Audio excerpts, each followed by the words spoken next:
Hey guys and welcome back to my channel, but before I start the explanation, I know guys that you also know what you have to do. Just like the video, subscribe to my channel, and yeah, don't forget to share with your friends. And now without any further delay, let's start the explanation. We like a Hellcat.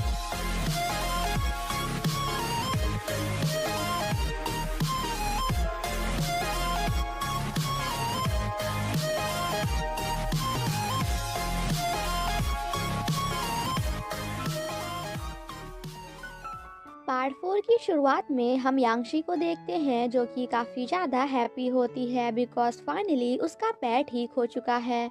Then next scene में हम सभी को class में देखते हैं जहां वो सभी ग्रुप बनाकर स्टडी कर रहे थे। तो वहीं दूसरी तरफ हुआ बियाओ एंड यांगशी साथ में काफ़ी ज़्यादा मस्ती कर रहे थे जिसे देखकर ली यू काफ़ी ज़्यादा जेलस फील करता है। एंड आफ्टर दैट टीचर के पास जाकर कहता है कि आप यांगशी को मेरे ग्रुप में डाल दीजिए ताकि मैं उसे पढ़ा सकूं बिकॉज हम दोनों बचपन से ही हमेशा एक दूसरे के साथ हैं और हमारे डैड्स भी एक ही कंपनी में काम करते हैं। बट टीचर ऐसा करने से मना कर देते हैं क्योंकि हुआ बियाओ पढ़ाई में काफ़ी ज़्यादा अच्छा है। टीचर कहते हैं कि मुझे पता है तुम्हारी इंग्लिश काफ़ी ज़्यादा अच्छी है बट हुआ बियाओ साइंस में तुमसे भी ज़्यादा अच्छा है, सो प्लीज यांगशी को उसी के ग्रुप में रहने दो। जिसे सुनकर ली यू काफी ज्यादा सैड हो जाता है। क्लास के अंदर जाने के बाद भी उसका सारा ध्यान यांगशी एंड हुआबियाओ के ऊपर ही होता है। हुआबियाओ जब यांगशी को acting force and counter force के बीच में डिफरेंस समझाने की कोशिश कर रहा होता है तो यांगशी को कुछ भी समझ में नहीं आता।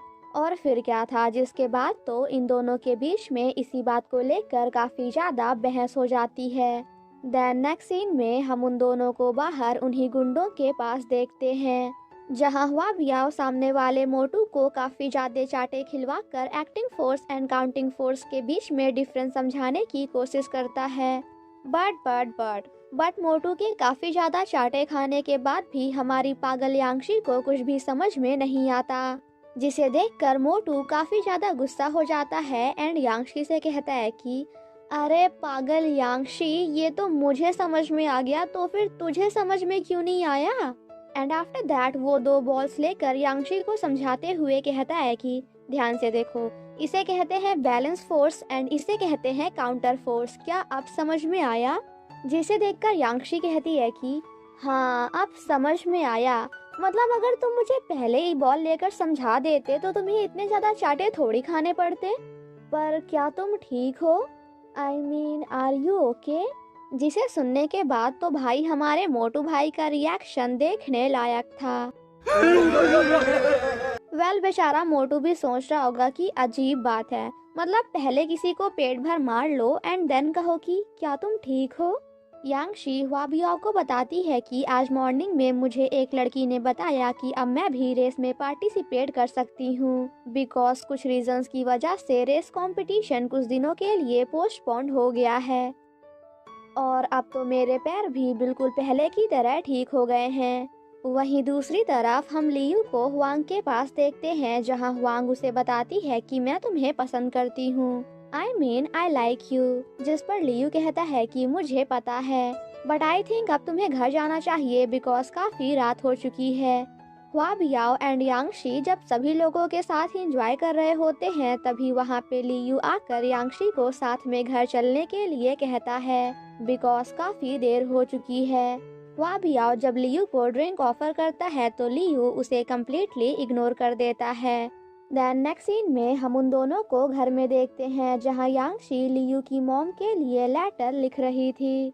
लियू कहता है कि तुम लेटर में ये लिखो कि आज यांगशी ने acting force and counter force के बीच में डिफरेंस सीखा बट मुझे पता है कि जैसे ही वो अगले दिन सोकर उठेगी ना तो ये सब कुछ भूल जाएगी। जिसे सुनकर यांगशी उसे मारती है एंड देन कहती है कि ये एक्टिंग फोर्स है या फिर काउंटर फोर्स। जिसे सुनकर लियू वॉज लाइक बेटा अब तो तू ये लिख कि तू ऑलरेडी भूल चुकी है। यांगशी एंड लियू जब साथ में मस्ती कर रहे होते हैं तभी वो दोनों एक दूसरे के ऊपर गिर जाते हैं। जिसके बाद यांगशी लियू को मारते हुए उसे खुद से दूर करती है एंड आफ्टर दैट काफी ज्यादा हैप्पी होकर उसे बताती है कि अब मैं फिर से रेस कंपटीशन में पार्टिसिपेट कर सकती हूँ। जिसे सुनकर लियू भी यांगशी के लिए काफी ज्यादा हैप्पी हो जाता है। देन नेक्स्ट मॉर्निंग हम लियू को देखते हैं जो कि काफी ज्यादा हैप्पी होकर अपनी मॉम को लेटर लिख रहा था। लियू अपनी मॉम से कहता है कि मैं हमेशा आपके लिए यांगशी से लेटर लिखवाता हूँ, बट उसे अभी तक इस बात का पता नहीं है कि उनमें से एक भी लेटर मैंने आपको अभी तक नहीं भेजा। मुझे उसे झूठ बोलने में काफी ज्यादा बुरा लगता है, बट मैं सिर्फ इतना ही चाहता हूँ कि वो हमेशा मेरे साथ रहे। वहीं दूसरी तरफ हम यांगशी को देखते हैं जो कि रनिंग की प्रैक्टिस कर रही थी। रनिंग करते करते यांगशी काफी ज्यादा थक जाती है बिकॉज उसने काफी दिनों से रनिंग नहीं की थी। जिसे देखकर हुआ बियाओ यांगशी को मोटिवेट करता है एंड आफ्टर दैट वो दोनों साथ में रनिंग करना स्टार्ट कर देते हैं।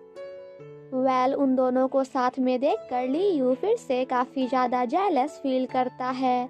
वो सभी जब क्लास में होते हैं तो यांगशी हुआ बियाओ से पूछती है कि क्या फिजिक्स के एग्जाम के लिए हम सभी को अपनी अपनी सीट एक्सचेंज करनी पड़ेगी। जिस पर हुआबियाओ कहता है कि बिल्कुल नहीं, बट क्या तुम मेरी चीटिंग करना चाहती हो? क्या तुम्हें ये लगता है कि तुम मेरे बगल में बैठकर मेरी कॉपी करोगी? जिस पर यांगशी कहती है कि मैंने ऐसा कब कहा कि मैं तुम्हारी कॉपी करूंगी, मैं तो बस पूछ रही थी। हुआबियाओ जब वहाँ से जा रहा होता है तो यांगशी उसे रोकते हुए कहती है कि प्लीज क्या मैं तुम्हारी कॉपी कर सकती हूँ। जिस पर हुआबियाओ कहता है कि बट इसके बदले में मुझे क्या मिलेगा। और फिर क्या था जिसके बाद से तो हमारी यांगशी हुआबियाओ की खातिरदारी करने में लग जाती है।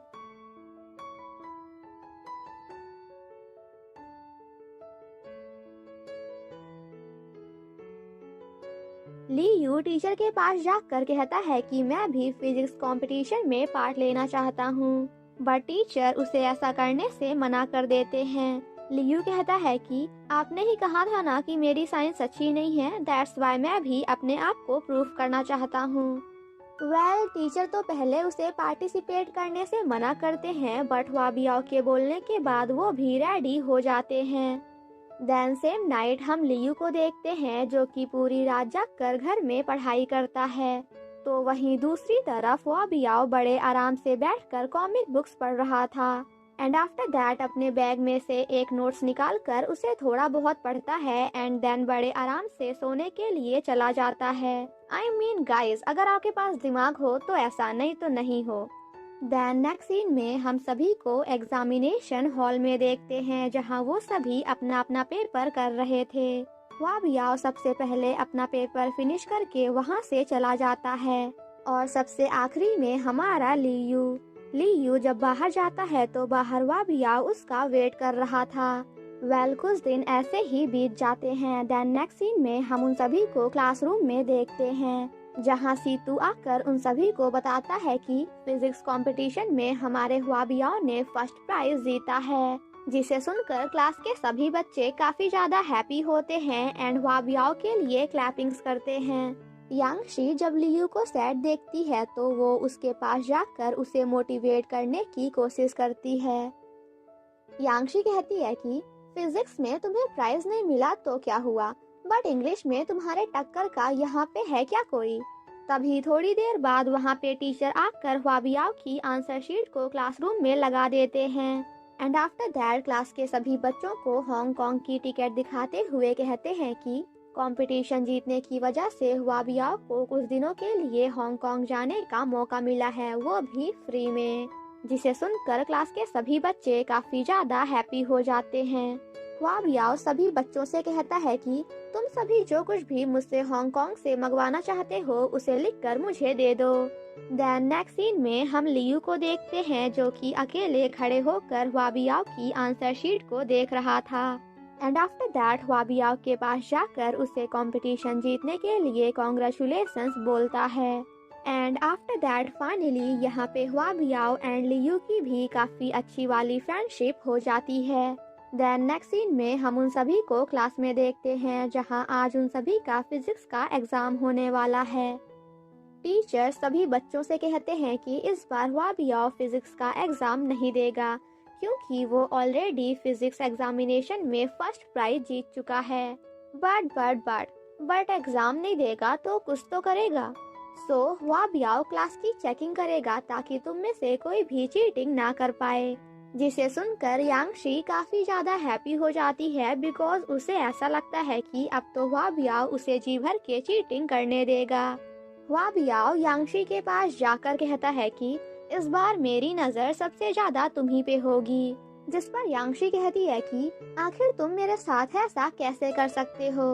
हुआबियाओ कहता है कि पिछली बार टीचर ने इतना समझाया कि चीटिंग नहीं करना, अभी तक तुम्हें समझ नहीं आया क्या? बट मुझे आ गया है, दैट्स व्हाई मैं तुम्हें चीटिंग तो नहीं करने दूंगा।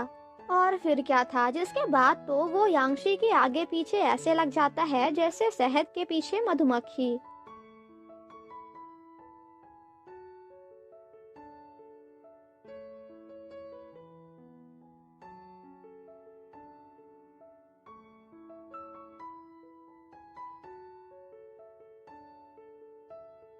हुआबियाओ यांगशी को चिढ़ाते हुए कहता है कि आज तो मेरी लाइफ का सबसे हैप्पीएस्ट मोमेंट है। देन नेक्स्ट सीन में यांगशी अपने मार्क्स को देखते हुए कह रही होती है कि यार क्या मुझे घर जाना चाहिए या फिर नहीं। वहीं दूसरी तरफ हम हुआबियाओ को देखते हैं जो कि हांगकांग जाने की तैयारी में लगा हुआ था। दादी माँ जब हुआबियाओ को कुछ पैसे देने की कोशिश करती हैं तो हुआबियाओ उनसे पैसे लेने से मना कर देता है। एंड देन दादी माँ को कुछ पैसे दिखाते हुए कहता है कि ये देखो मेरे पास ऑलरेडी पैसे हैं, आप रहने दो। जाने से पहले ग्रैंड माँ हुआबियाओ को बताती हैं कि किचन में खाना बन रहा है, सो प्लीज तुम उसका ध्यान रखना। ग्रैंड माँ के जाने के बाद हुआबियाओ फिर से उन पैसों को निकाल कर वापस रख देता है। तभी थोड़ी देर बाद हेमी हुआबियाओ को कॉल करके कहती है कि मुझे एंड यांगशी को कुछ गुंडों ने पकड़ लिया है, सो प्लीज तुम जल्दी से यहाँ पे आ जाओ। जिसके बाद हेमी से कोई फोन छीनते हुए कहता है कि ध्यान से सुनो, जब तुम यहाँ पे आना ना तो प्लीज कपड़े पहन कर मत आना। एंड देन यहाँ पे हमें पता चलता है कि ये सब तो यांगशी का प्लान है हुआबियाओ को परेशान करने के लिए, क्योंकि उसने यांगशी को चीटिंग नहीं करने दिया था। तभी थोड़ी देर बाद वहाँ पे हुआबियाओ भी आ जाता है। वो सभी आपस में बातें ही कर रहे होते हैं कि तभी उन्हें पता चलता है कि सामने किसी के घर में आग लग गई। नेक्स्ट मॉर्निंग जब यांगशी स्कूल जाती है तो टीचर उसे बताते हैं कि इस बार तुम रेस में पार्टिसिपेट नहीं कर सकती बिकॉज तुमने कई महीनों से रनिंग नहीं की है, जिस वजह से इस बार स्कूल से तुम्हारी जगह किसी और को कंपटीशन के लिए भेजा जाएगा। जिसे सुनकर यांगशी काफी ज्यादा सैड हो जाती है। सेम नाइट यांगशी हेमी को कॉल करके बताती है कि उस दिन जिसके घर में आग लगी थी वो घर किसी और का नहीं बल्कि हुआबियाओ का ही था। जिसे सुनकर यांगशी भागते हुए हुआबियाओ से मिलने जाती है, जहां हुआबियाओ अपने घर की साफ सफाई करने में बिजी होता है। यांगशी जब हुआबियाओ के घर की हालत को देखती है तो उसे हुआबियाओ के लिए काफी ज्यादा बुरा लगता है। यांगशी रोते हुए कहती है कि मैं कुछ भी सही से नहीं कर सकती, मैं हमेशा तुम्हें परेशानियों में डाल देती हूँ।